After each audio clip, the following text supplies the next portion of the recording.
Olá, seja muito bem-vindo à nossa celebração da família online. Hoje nós traremos um formato diferente. Traremos uma ministração que aconteceu na The Base Conference 2024. Uma delas, dentre tantas que nós fomos ministrados nesses últimos 3 dias, 18, 19 e 20 de julho. Então aproveite essa ministração, receba aquilo que Deus já derramou aqui na igreja presencialmente, mas tenho certeza que através dessa ministração você também será abençoado e tocado. Não deixe de compartilhar esse link com o máximo de pessoas que você puder, com o máximo de amigos, familiares, grupos lá no WhatsApp, que você possa compartilhar desse amor e dessa palavra, desse tempo que você terá aqui. Que bonito, meu Deus, aleluia, louvado seja o nome do Senhor. Estou muito feliz de estar aqui com vocês hoje, minha primeira vez aqui em Foz do Iguaçu. A gente já teve um dia com um pouquinho de aventura, já fomos molhados logo pela tarde, se é que você me entende, mas estou sendo recebido com muito carinho e quero derramar muito amor diante de vocês também nessa noite, nesses dias que a gente vai ficar aqui junto. E queridos, o Senhor tem colocado uma palavra no meu coração, que ela não se limita a apenas uma pregação, mas ela vai tratar alguns fundamentos mesmo, algumas bases a respeito do nosso culto ao Senhor. Queria falar hoje sobre o sacerdócio, que apesar do tema ser a palavra, né, já nos arremete lá ao templo de Moisés, a coisa antiga. Nós precisamos compreender que Deus ele está formando um reino de sacerdotes. Isso é o que Ele está fazendo nesses dias. Se nós queremos fazer parte disso, a gente precisa compreender isso. E eu queria falar um pouco a respeito da nossa maneira de cultuar. Por mais que eu não conheça muito bem você aqui, a liturgia desta casa, dessa comunidade de fé, mas eu creio que algumas coisas elas são princípios e não mudam. Você crê assim também? Então, eu possivelmente vou quebrar alguns paradigmas e não tem problema depois. Depois os pastores aí conversam com vocês e vê certinho. Mas eu vou falar de algumas coisas. Então, meu centro é este assunto do sacerdócio, e eu vou passar por alguns textos bíblicos, e eu queria pedir a sua atenção, amém? Então a primeira coisa que eu gostaria de quebrar, tem a ver com um conceito. Todos nós cultuamos ao Senhor, amém? Todos nós participamos do culto. O que acontece é que as nossas comunidades de fé, e isso não é uma crítica, é um diagnóstico, e é assim aqui, é assim lá em Rio Preto, é assim em todo lugar, mas as nossas comunidades de fé hoje, elas têm esse modelo, onde tem as cadeiras onde fica todo mundo, o povo, e na frente tem uma plataforma que ela faz com que todo mundo olhe para cá. E a gente rapidamente acredita que aqui em cima ficam aqueles que são responsáveis pelo culto a Deus. E se a gente for falar de uma ordem, de uma liturgia, a gente vai perceber que... Amém. Obrigado. Tá vendo a ordem? Tem que ser certinho. A gente vai perceber que as pessoas que estão aqui, de fato, elas estão ordenando, conduzindo, dizendo como as coisas vão acontecer. Mas eu queria que você quebrasse essa ideia de que a responsabilidade do culto parte de quem está aqui em cima. Porque isso não é uma verdade. Todos nós nos reunimos aqui em volta do nome de Jesus. Todos nós estamos aqui para cultuar, e isso significa que você não precisa esperar ou depender de alguma coisa que vai acontecer aqui na frente para você começar a cultuar o Senhor. Sabe por quê? Porque Ele nos fez sacerdotes. E isso toca a nossa maneira de cultuar o Senhor. E por que é que muitas vezes a gente tem esse conceito?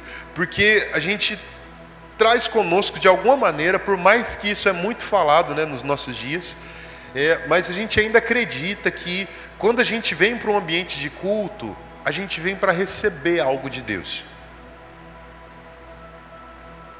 E Deus é muito bom, é bondoso, é generoso, e quase sempre Ele não deixa a gente sair de mãos vazias, não é assim? Ele sempre faz alguma coisa. Mas a verdade é que esse não é o alvo do nosso culto. Se eu perguntar para você aqui, o que é cultuar? Vamos lá, quero ouvir pelo menos 3 respostas aí. O que é culto? O que é cultuar a Deus? Bem forte, vai lá. Adorar, o que mais? Reverenciar, o que mais? Honrar. Entregar. Você percebe que o culto sempre está envolvendo uma ação nossa, primeiramente? Se a gente vai cultuar, a gente vai para doar, a gente vai para ofertar, a gente vai para entregar, vai para honrar, para adorar. Então, o culto sempre tem a ver com uma ação nossa ao alvo do nosso culto. Mas sabe o que a gente faz às vezes? Às vezes, tá? Talvez aqui o pessoal não faça muito isso.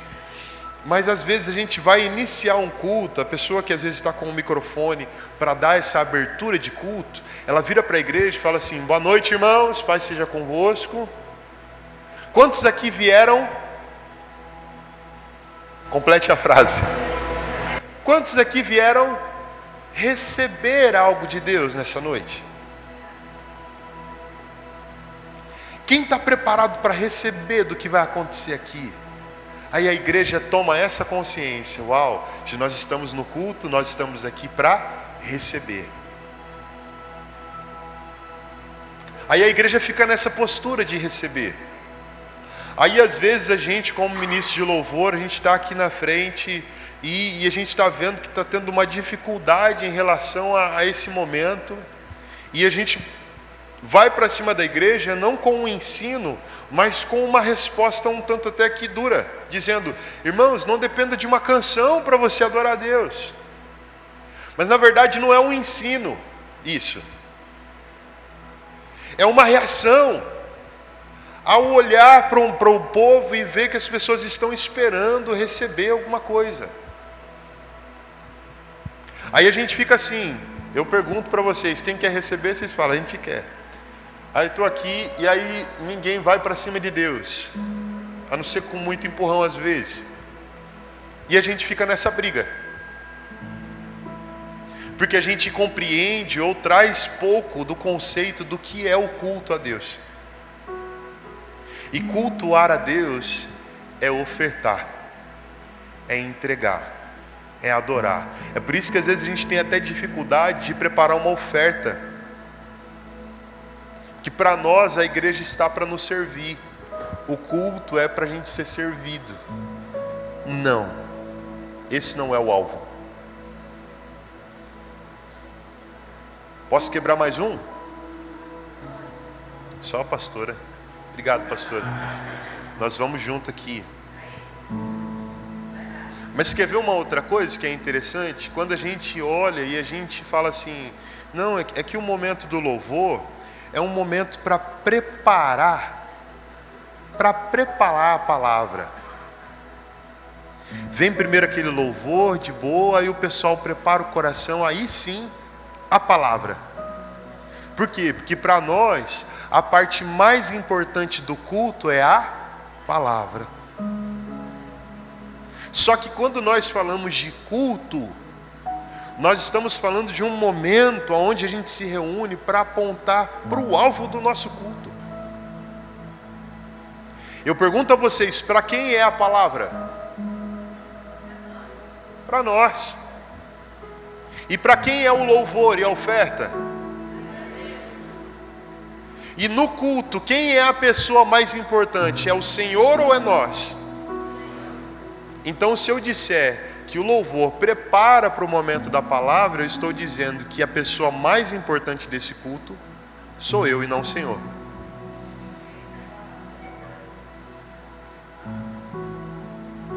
E por que é que a gente tem esse conceito do louvor preparar? É porque quando a gente começa o culto, muitas pessoas que estão aqui na nave, elas estão vindo às vezes com problemas de casa, ou estão vindo com algumas preocupações do seu dia a dia, e elas vêm para cá totalmente desconectadas, não vieram cultuar, vieram receber. Aí, o louvor, as canções, esse primeiro momento, ele ajuda essas pessoas a se conectarem com Deus. Aí sim elas conseguem ouvir a palavra. E é por isso que a gente traz esse conceito. Mas se a gente pensar no culto a Deus, a pessoa mais importante do culto é Ele. E eu queria expandir um pouco mais para começar a tocar o assunto do sacerdócio. Eu sei que, de alguma maneira, para mim aqui, eu já estou tocando ele, mas para que ele fique explícito, a gente vai precisar abranger. A gente precisa lembrar que o Deus a quem nós cultuamos e adoramos, Ele é um Deus Emanuel. É um Deus que está conosco em todo o tempo. E não somente no momento de culto.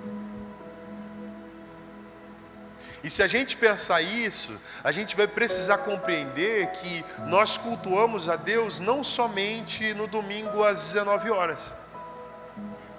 Porque se Ele é Emanuel, Ele é um Deus que está conosco em todo o tempo, nós estamos diante dEle.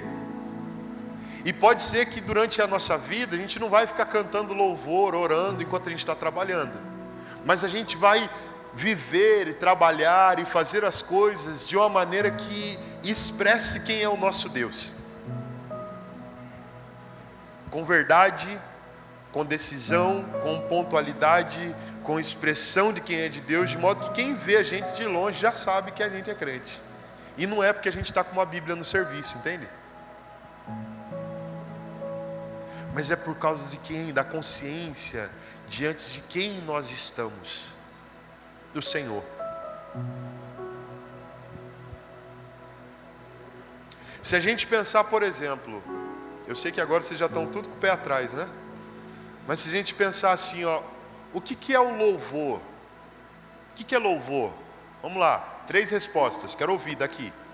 O que é o louvor? Tem crente aí ou não? Hã? Exaltação, o que mais? Adoração, o que mais?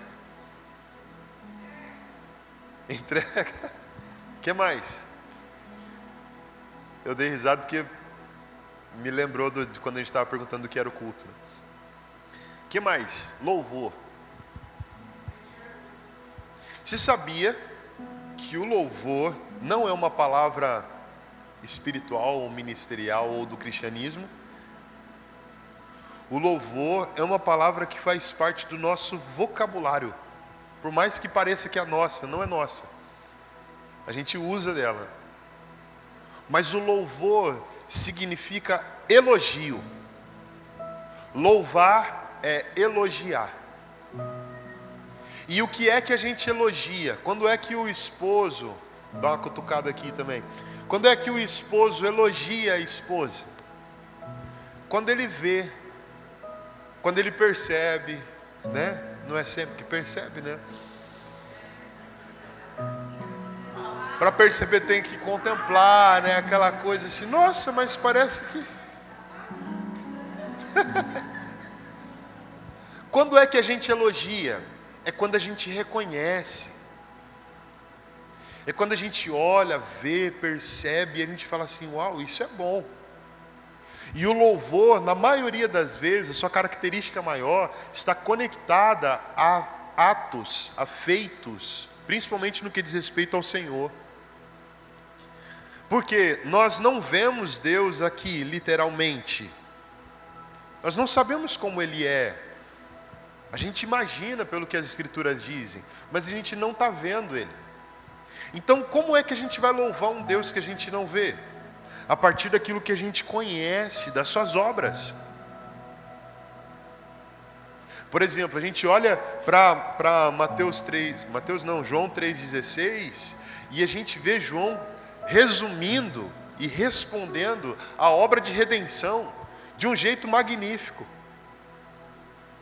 Nós todos pecamos, destituídos estamos da glória de Deus. O homem jamais poderia voltar a se relacionar com Deus depois do pecado. Ele perdeu isso, e não tem homem nenhum que poderia tirar a gente desse lugar.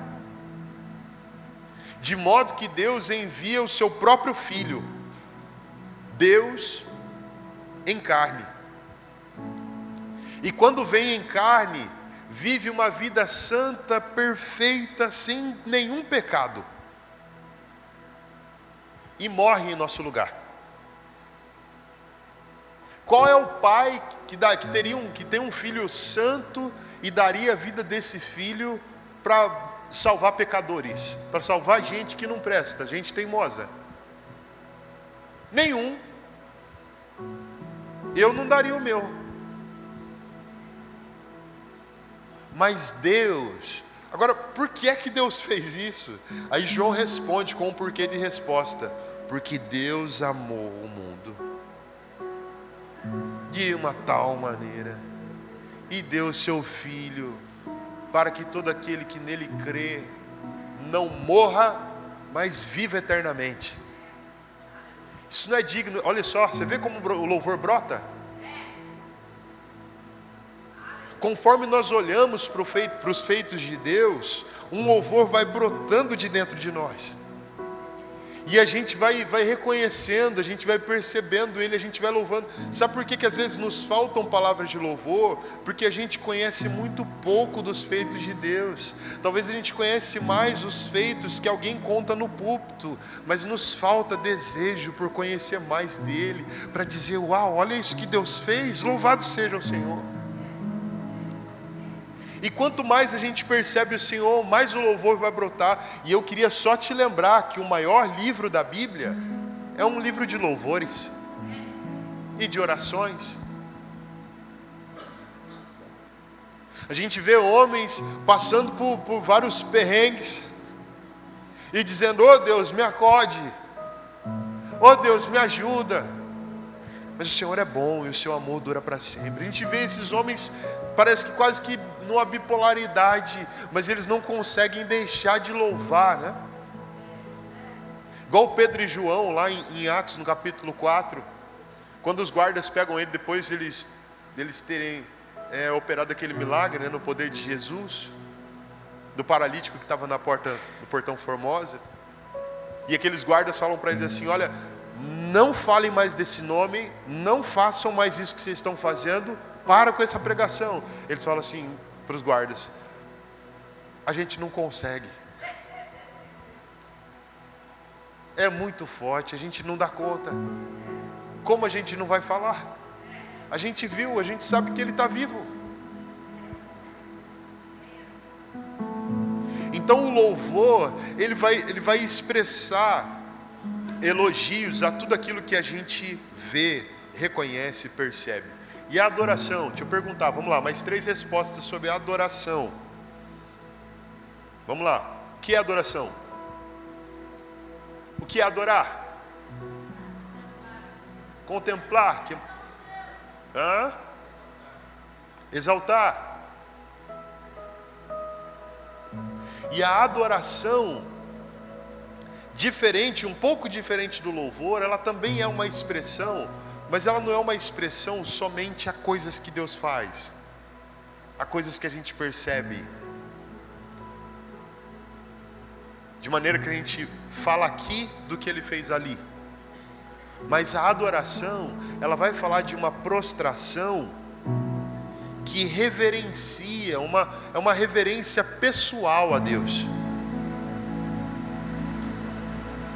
O fim da adoração não é dizer tudo o que Ele faz e como Ele é, mas o fim da adoração é nós demonstrando ao Senhor que nós desejamos nos tornarmos como Ele é. Eu me prostro diante de quem o Senhor é e eu quero ser parecido contigo. Esse é o alvo da adoração. Não com o coração de Lúcifer, com o desejo de Lúcifer, que queria o lugar de Deus, a honra, mas com o desejo de um filho que quer se parecer com seu pai. E quanto mais nós adoramos a Deus, mais nós vamos tomando dessa forma. E mais ainda a gente vai voltando como é no começo. Quer ver? Coloca aqui para mim, por favor, Salmo 115, desde o 1.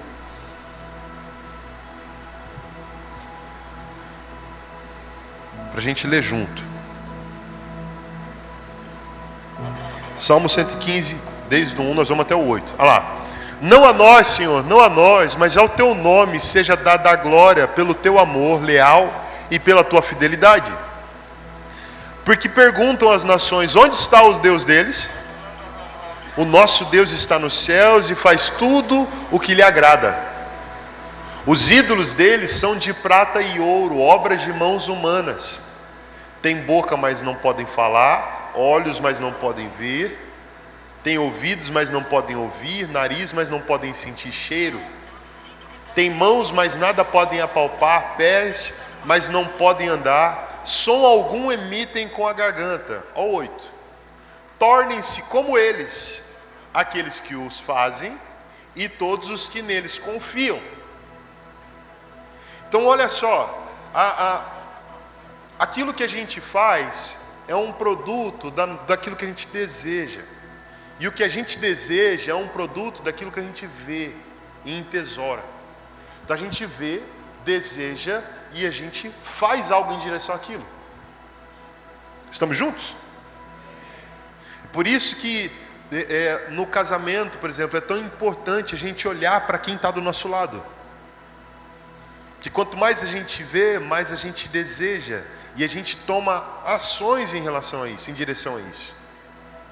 Da mesma forma, se a gente olha para fora, cria-se desejos e criam-se também ações que vão apontar para isso. Então aquilo que a gente faz é fruto daqui. Por que é que esses homens faziam esses deuses? Porque era como eles acreditavam que Deus é. Deus é de prata e ouro. Foi assim que a gente aprendeu. Aí o salmista está dizendo, você vai se tornar igual isso que você está fazendo. Porque é nisso que você confia, é nisso que você acredita. E um Deus que é feito a partir dos homens, expressa quem os homens são. Dizer que os homens vão se parecer aos deuses que eles fazem é muito prático, porque é a gente sem Deus. Quando a gente crê mais em nós mesmos do que no próprio Deus que a gente tem, a gente fica parecido com nós mesmos. E sabe como a gente é? A gente tem olhos, mas a gente não vê. A gente tem ouvidos e a gente não ouve. A nossa mão não toca, os nossos pés não andam. Parece que anda, mas não anda. Ou você nunca viu alguém repreendendo um garoto, dizendo assim, moleque, quantas vezes eu já te falei para você não fazer isso? Parece que você não ouve. Será que essa menina não está enxergando que esse cara não é para ela? Olha as coisas, será que ela não está vendo? Não. Que confia em si mesmo e parece consigo mesmo. E o si mesmo sem Deus é assim. Não funciona. Para a gente é milagre quando Jesus toca os olhos do cego e ele começa a ver. Mas isso não é milagre para Jesus. Porque Ele é quem cria os olhos.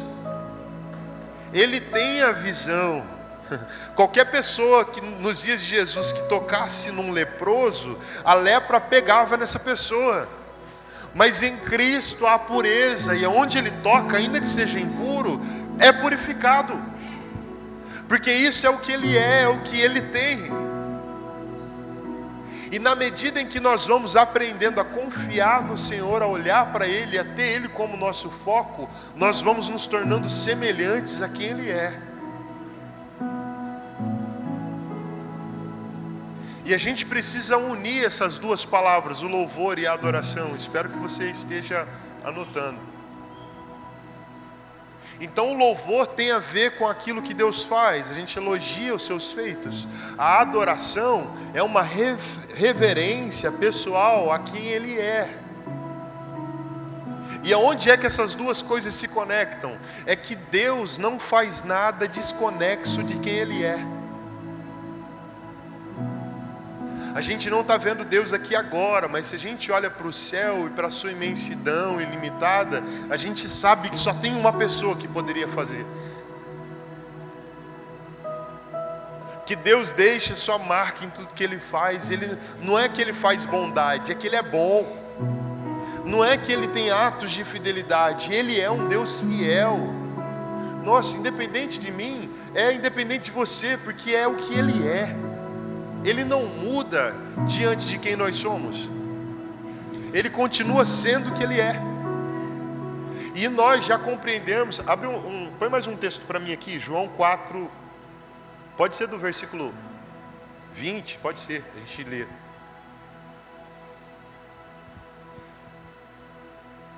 É o texto mais conhecido sobre adoração no Novo Testamento. Os nossos antepassados adoraram neste monte, mas vocês, judeus, dizem que Jerusalém é o lugar da adoração, onde se deve adorar. Jesus declarou: creia em mim, mulher. Está próxima a hora em que vocês não adorarão o Pai, nem neste monte, nem em Jerusalém. Pode ir mais. Vocês, samaritanos, adoram o que não conhecem. Nós adoramos o que conhecemos, pois a salvação vem dos judeus. Deixa eu dar um pouquinho de contexto. Jesus está resolvendo, pode deixar aí no plano de fundo. Jesus foi ali para resolver uma treta em Samaria. Olha aqui para mim. Que eu não quero entrar nos detalhes dela agora. Mas Jesus começa a se apresentar para essa mulher dessa maneira, pedindo água. Aí ele pede água, essa mulher fala: a gente não conversa. Aí Jesus fala: se você soubesse quem é que está te pedindo, você que pediria. Aí Jesus vai nessa conversa tentando trazer um convencimento para ela, ou tentando aproximá-la, e ele diz: se você beber da água que eu te der, você nunca mais vai ter sede. Aí ela fala assim: então eu quero. Aí Jesus revela uma face de quem Ele é, não é um todo, mas é uma face. Chama o teu marido. E aquela mulher começa a ver essa face do profeta em Jesus. E como ela vê essa face de profeta, ela tinha uma dúvida e ela coloca isso na mesa. Eu sei que quando a gente peca, a gente vai sacrificar no templo. E você está contando os meus pecados agora. E eu quero saber qual é o lugar da adoração. Se é em Gerezim ou se é em Jerusalém. Qual é o lugar? E a primeira resposta de Jesus para ela foi a seguinte: mulher, vocês adoram o que vocês não conhecem. A falsa adoração, ela começa quando nós adoramos um Deus que a gente não tem propriedade de quem Ele é, desejo de conhecê-lo. Nós o conhecemos. E eu posso afirmar para você, mulher, Jesus falando, que nem nesse monte e nem em Jerusalém está chegando a hora que nem aqui nem lá você vai adorar. Por quê? O próximo texto, estou querendo chutar tudo aqui, né?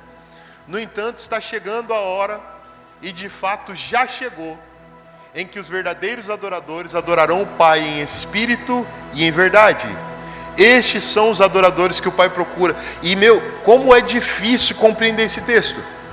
Ele é complexo. Olha só, Jesus dizendo uma coisa: vem a hora, e já chegou. Por que é que chegou? Porque Ele tinha chegado. A mulher queria saber qual era o ato de adoração que ela poderia fazer, aonde é que ela poderia adorar, se era aqui, se era ali. E Jesus estava mostrando para ela o verdadeiro significado da adoração, o fim, o propósito da adoração, que é se tornar semelhante ao que você adora. Aí Ele fala: vem a hora e já chegou, porque eu estou aqui. E agora você pode olhar para o seu alvo da adoração e não tem mais a ver com o lugar ou com o que é que você está fazendo. Porque Deus não está procurando adoração.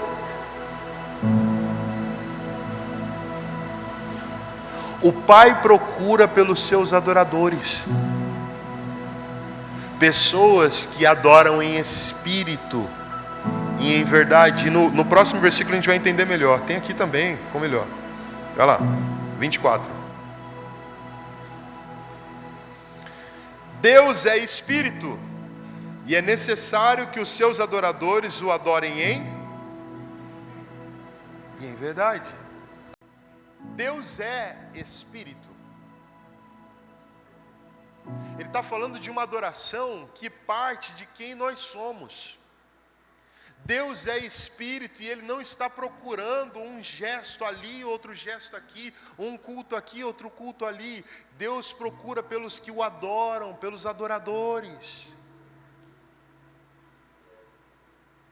E a gente precisa entender que, assim como Delino Marçal, né, nos ensinou com aquela canção Deus é Deus, eu não adoro pelo que Ele faz, eu adoro pelo que Ele é, haja o que houver, sempre será Deus. Ele nos ensinou que a gente não deve adorar a Deus somente por aquilo que Ele faz, mas principalmente por quem Ele é, amém? Amém. Agora, o contrário também é verdade.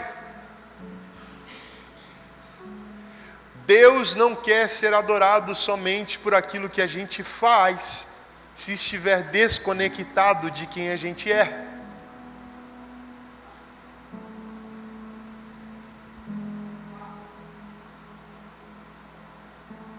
De modo que é essa resposta que Jesus está dando para essa mulher. Inclusive, Ele revela quem são os seus filhos, porque pai nenhum quer ser adorado.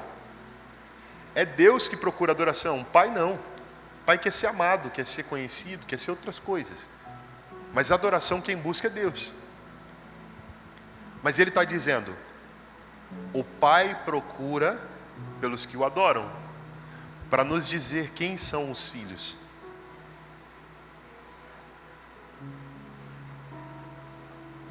São os que estão procurando a imagem e semelhança.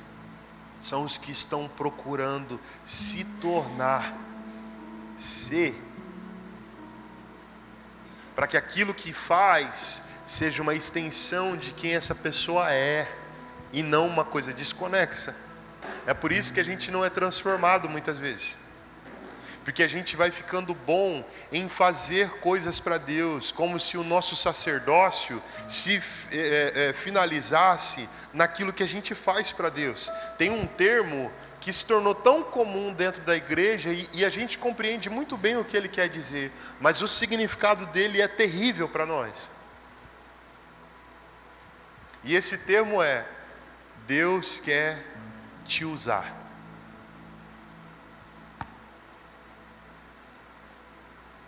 Que na sequência de pensar que Deus quer me usar, eu me imagino como um instrumento nas mãos de Deus. E você precisa se lembrar que o instrumento só pode ser usado se ele estiver inteiro, em perfeitas condições.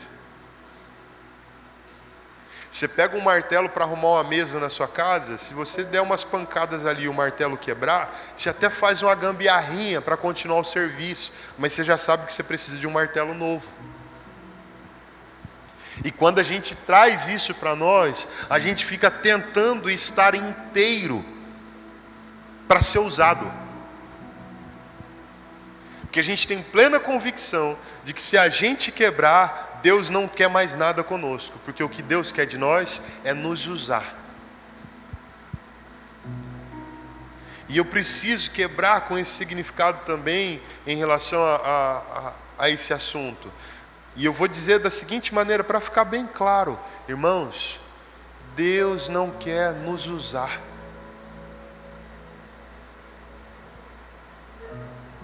Deus não precisa nos usar. Já pensou nisso? Já pensou que Deus não precisa da música que eu canto? Ou você acha que no céu não tem anjo que canta muito mais bonito que eu? Que você? Deus não precisa do nosso serviço. E lá vai aqui uma heresia minha, assina embaixo. Porque talvez o dom e o ministério que Deus deu para a gente, Ele tenha nos dado para nos aproximar dEle. Porque se Ele não precisa, talvez eu preciso. Mas conforme eu vou me movendo no ministério e o meu agir, a minha execução ministerial não está me aproximando de Deus, eu não estou atingindo o alvo. E eu queria te dizer isso, no mundo é muito assim. No mundo, se você trabalha numa empresa e você só faz aquilo que você assinou no contrato, daqui a pouco alguém te manda embora. Então a gente entende essa linguagem de que a gente precisa fazer mais. Quanto mais a gente fizer, mais bem recebido pelo nosso patrão a gente vai ser. Quanto mais a gente fizer, mais reconhecimento das pessoas a gente vai ter. E a gente vem para Deus com essa mesma concepção, acreditando que é o muito fazer que vai fazer Deus olhar para a gente.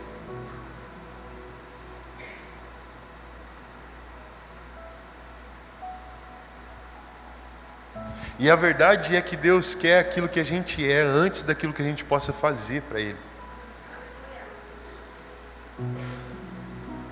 E com isso, eu não quero tirar você do seu serviço. Eu também pastoreio igreja local, a gente está em transição, mas nós fundamos a Origem juntos. Nós bem sabemos que igreja nenhuma faz nada se não tiver pessoas que amam o que está acontecendo, se não tiver pessoas envolvidas, se não tiver trabalho. Nada acontece. Eu sei que para essa conferência está acontecendo, tem muita gente envolvida, tem o braço, o suor de muita gente.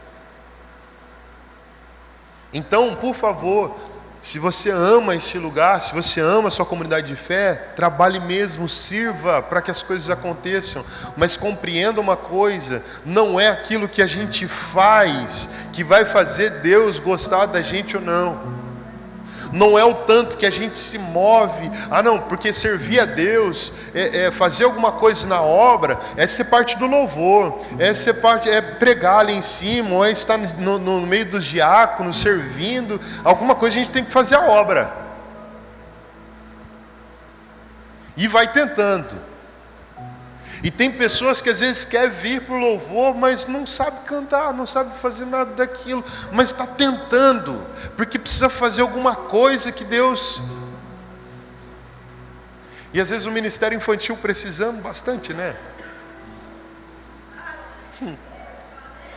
E a gente querendo cantar.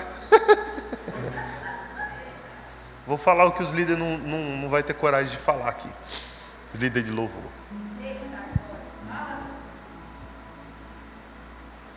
Que a gente acredita que é esse fazer. Preciso fazer alguma coisa. Quanto mais eu faço, mais eu sou alguém dentro dessa igreja. Você pode até ser, mas esse não é o alvo. Coloca para mim, por favor, Mateus 7, versículo 22.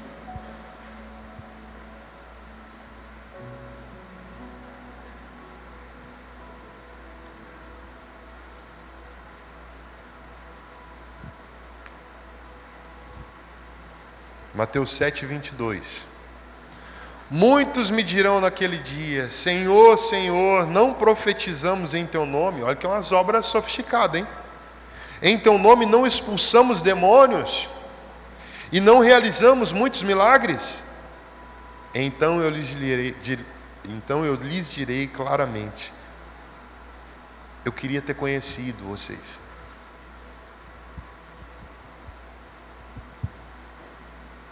Senhor, mas olha o que a gente está fazendo, olha as obras, mas eu não conheço. As obras estão desconectadas do ser.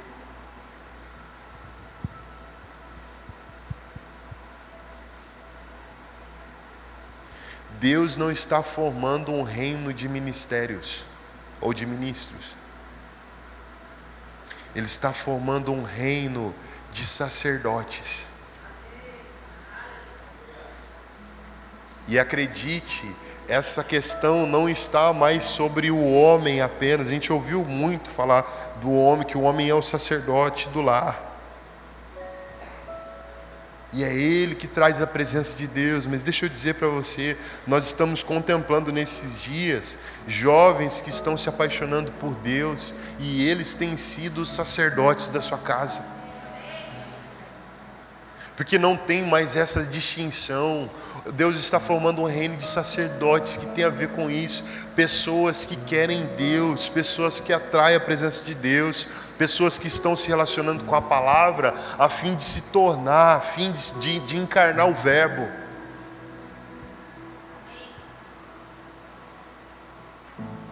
E de se tornar aquilo que Ele está esperando, aquilo que Ele está esperando não, aquilo que Ele desenhou sobre nós. E eu queria apontar um pouco para o sacerdócio de uma maneira mais pontual. Tudo isso que a gente está falando é sacerdócio, mas vou apontar ainda mais. Aonde é que nasce o fazer para se relacionar com Deus? Lá no Éden, quando o pecado começou. Porque quando o homem peca, ele perde essa conexão real com Deus. Houve separação. Para a gente, morte é quando para de respirar. Para Deus, morte é a separação. Como diz Tiago, assim como a alma está separada do corpo, assim como o corpo separado da alma está morto, assim é a fé sem as obras. Então, a separação é a morte. E quando o homem foi expulso do jardim, houve separação. E é uma história interessante demais, porque quando o homem peca, ele vai lá, ele percebe que ele está nu, sempre esteve nu, mas ele agora vê e enxerga isso. Aí ele pega uma folhinha de figueira e põe na frente das suas vergonhas. E resolve, e toca a vida. Até que Deus chega no jardim. Como tem muitos de nós que deu um jeitinho nas suas vergonhas e deu um jeito de cobrir e está dando certo, porque Deus não está. Que na hora que Deus chegar, é igual aconteceu no Éden.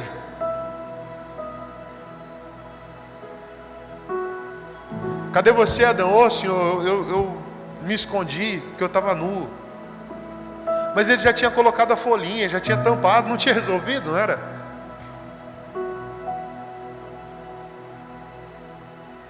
Aí Deus vai, se aproxima dele e começa a tratar todas essas coisas. E Adão tentou cobrir as suas vergonhas, mas Deus mostra o que de fato cobre. Como é que acontece a expiação? E essa palavra expiar significa cobrir. E Deus mostra que, através de um ato, a palavra vai dizer que Deus faz vestes com peles de animal. E não diz que Deus criou essas peles de animal. Possivelmente um animal foi morto. E por causa do sangue derramado, houve cobertura. De modo que o salário do pecado é a morte. Se alguém pecou, alguém tem que morrer. E isso se repete com Caim e Abel, o primeiro assassinato da história que acontece entre dois irmãos sem influência de internet. Ao invés de Caim perguntar para o seu irmão o que é que ele fez para ser aceito, não, ele mata o seu irmão para ofuscar a luz. E isso vem reverberando. E essa história, ela só se resolve em Cristo Jesus, o Cordeiro de Deus que tirou o pecado do mundo. Por quê? Porque o salário do pecado é a morte, ou seja, a morte tem direito sobre quem peca, mas alguém que não tinha pecado morreu. Então a morte entra em dívida com Cristo. De modo que antes era a morte que perseguia o homem, mas agora é Cristo que está perguntando: onde está a morte, a sua vitória? Aonde está o seu aguilhão? É Cristo que vai no inferno e toma as chaves da morte do inferno. Por quê? Porque ele não tinha pecado, a morte não poderia, tanto que não pôde, Paulo escreveu que os laços da morte não puderam conter, porque essa morte, ela só segura onde tem pecado. Não consegue conter Cristo. E quando Cristo Jesus morre por nós, acontece uma outra coisa: o véu do templo se rasga de alto a baixo, para ficar bem claro que não foi o fazer do homem que rasgou, mas é o próprio Deus que rasgou através daquilo que Ele mesmo fez, e nos deu livre acesso para adentrar este lugar. E agora nós somos convidados a entrar e termos comunhão com Deus, ter paz com Deus, e vivermos diante dEle, não mais através de sacrifícios que a gente faz para Deus, mas através do sangue de Cristo Jesus, o sacrifício perfeito. E essa porta nos foi aberta de uma vez por todas, para que a gente tenha relacionamento com Ele, para que a gente seja sacerdote dEle, para que a gente não dependa de mais nada, a gente só compreenda que só existe vida porque Ele deu a dele por nós.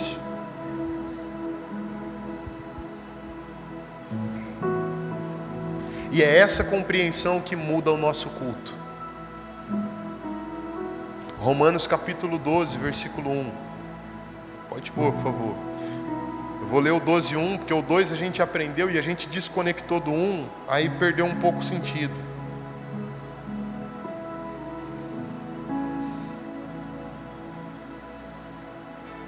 Romanos 12:1.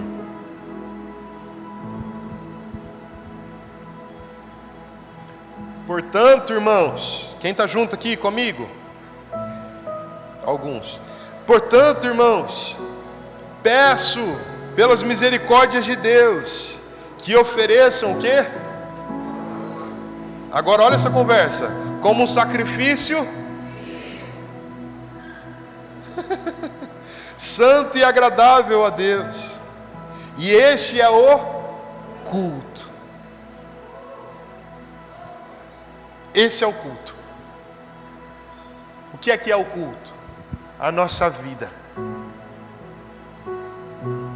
ainda em vida, sacrificada diante de Jesus, prostrada diante de quem Ele é.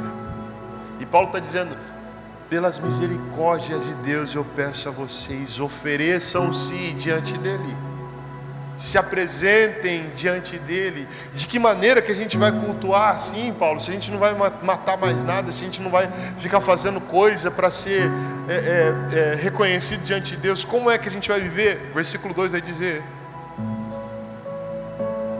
o 2: não se amoldem. Olha essa versão, né? Não se amoldem. A gente aprendeu a outra versão, não vos conformeis, que tem o mesmo significado, porque conformar é tomar a forma. Não vos conformeis com o padrão deste mundo, mas transformem-se pela renovação da sua mente, para que vocês experimentem a boa, agradável e perfeita vontade de Deus. Já reparou como que muitas vezes os pensamentos e as ideologias do mundo afetam a nossa vida? A gente já vê algumas pessoas dizendo assim: casar, eu tô fora. Ter filho, então, isso é loucura. Por quê? Porque essa é a ideologia do mundo.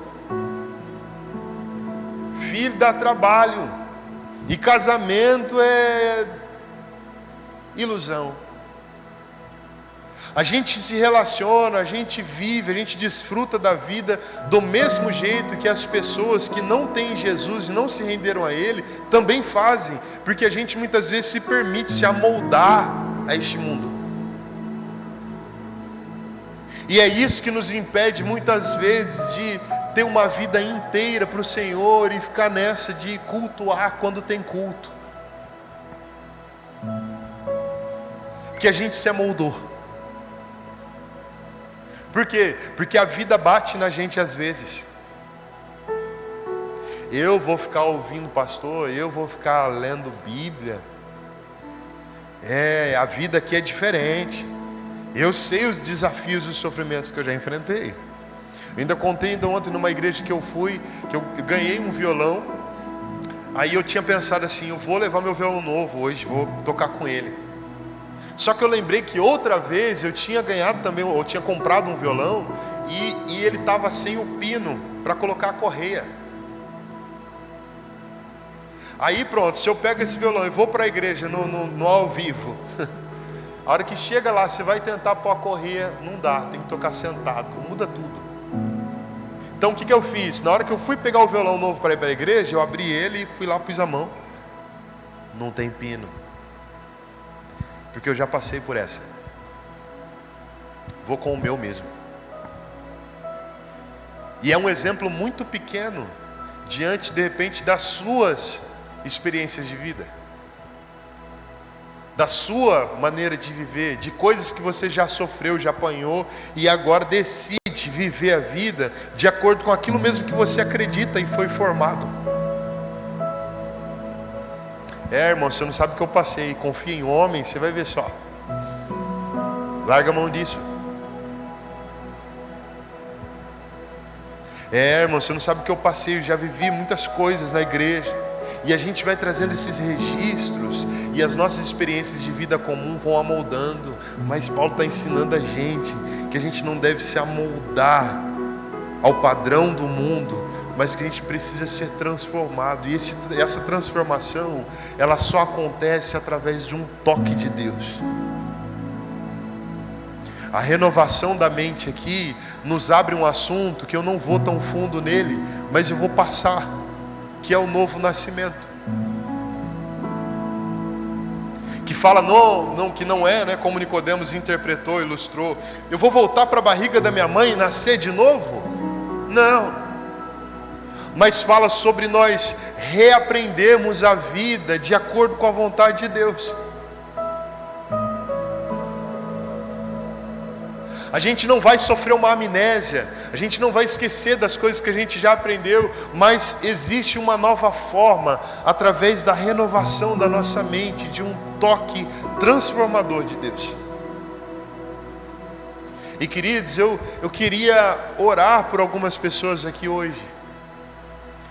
Nós estamos em conferência, estamos conferindo, se estão com esse tema da base, conferindo como a gente tem pensado acerca de nós mesmos, como está a nossa identidade. E é um caminho muito prático para nós, a moldar a nossa vida a partir daquilo que a gente acha. E eu queria orar por você, sabe por quê? Porque é só um toque de Deus que pode transformar a nossa vida. É só um toque de Deus que pode renovar a nossa mente. A gente vai naquela pegada de Pedro, né? Que vê Jesus fazendo milagre e fala assim: oh, afasta-te de mim, porque eu sou um homem pecador. Como quem diz, um dia eu não vou estar mais nessa condição, aí eu vou te seguir. Na hora que eu estiver andando certinho, aí eu vou pegar firme com Deus. Quantas vezes a gente não ouviu isso de pessoas? E a verdade é que a gente não consegue andar certinho se não for um toque de Deus. Tanto que a resposta de Jesus para Pedro foi: venha e eu farei de você. Porque é Ele que faz de nós, a partir de uma prostração. Mas Deus não vai ficar disputando esse lugar conosco. Ele nos ama e Ele quer filhos, imagem e semelhança. De verdade, se eu entrar diante de Deus hoje e falar: Deus, quem está aqui hoje é o pastor Jordão, é o cantor Jordão Teixeira, pouco importa. Porque Deus não está nem aí para aquilo que eu faço ou deixo de fazer na obra. O que é o meu ser, que é o meu coração.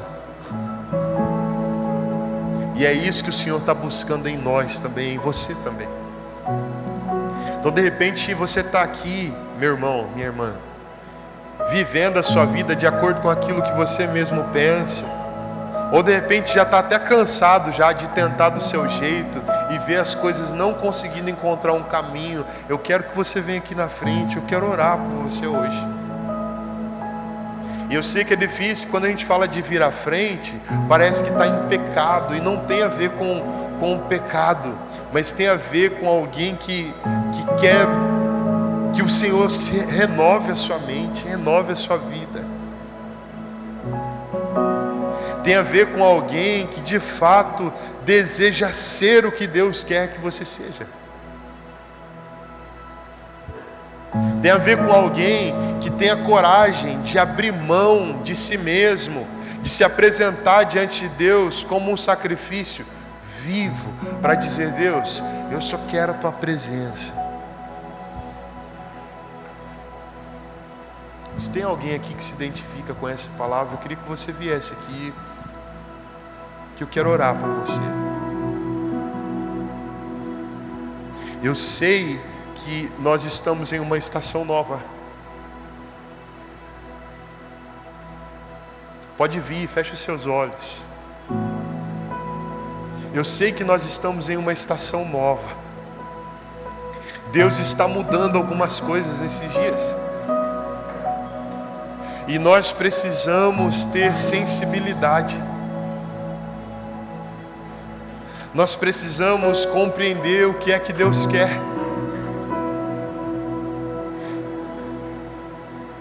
E o Deus que não muda continua procurando alguém que tem um coração quebrantado. O Deus que não muda continua procurando pessoas que desejam ser o que Ele escreveu. Existem pessoas que estão mirando as suas vidas e dizendo: Deus, assina embaixo da minha vida. Mas Davi, quando ora ao Senhor, ele diz: Deus, o Senhor escreveu sobre os meus dias no seu livro. Então hoje a nossa oração precisa ser essa: Deus, o que é que o Senhor escreveu sobre mim? O que é que o Senhor escreveu? Me toca, me transforma, renova minha mente.